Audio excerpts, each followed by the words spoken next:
নমস্কাৰ বন্ধু বান্ধৱীসকল, মোৰ নাম পুলকেশ। আকৌ এবাৰ আপোনালোকক স্বাগতম জনালোঁ।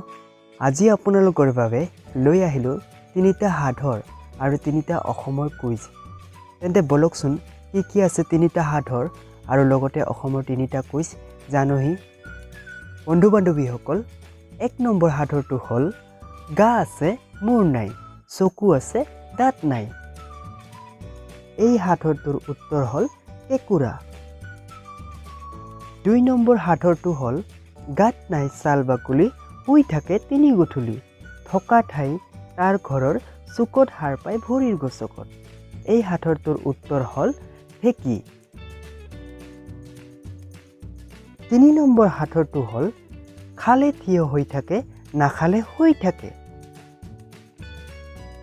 এই সাধৰটোৰ উত্তৰ হ'ল বস্তা।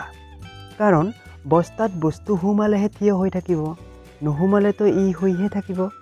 সেয়ে কোৱা হৈছে খালে থিয় হৈ থাকে, নাখালে শুই থাকে। এতিয়া বন্ধু বান্ধৱীসকল, বলকচোন অসমৰ তিনিটা কুইজলৈ আগবাঢ়ি যাওঁহি। 1 নম্বৰ কুইজটো হ'ল অসমত বছৰি হোৱা বৰষুণৰ পৰিমাণ কিমান?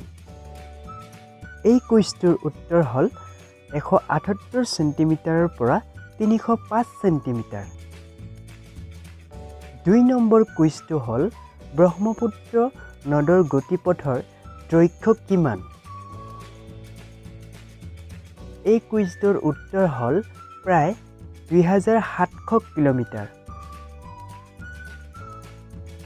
3 নম্বৰ তথা অন্তিম কুইজটো হ'ল অসমৰ জাতীয় গছ কি?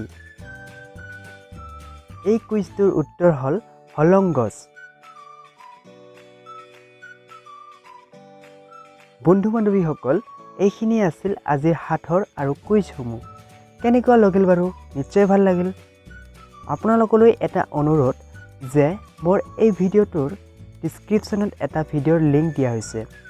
অনুগ্ৰহ কৰি আপোনালোকে তেওঁৰ ভিডিঅ'বোৰ চাব আৰু লগতে চেনেলটো ছাবস্ক্ৰাইব কৰিব।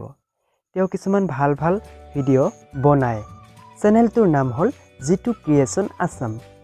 চাব বুলি আশা থাকিল। তেন্তে বন্ধু বান্ধৱীসকল, মই আপোনালোকক পুনৰ নতুন এটা জ্ঞানৰ ভিডিঅ'ত লগ পোৱাৰ প্ৰতিশ্ৰুতিৰে আজিলৈ এইখিনিতে সামৰণি মাৰিছোঁ। ধন্যবাদ।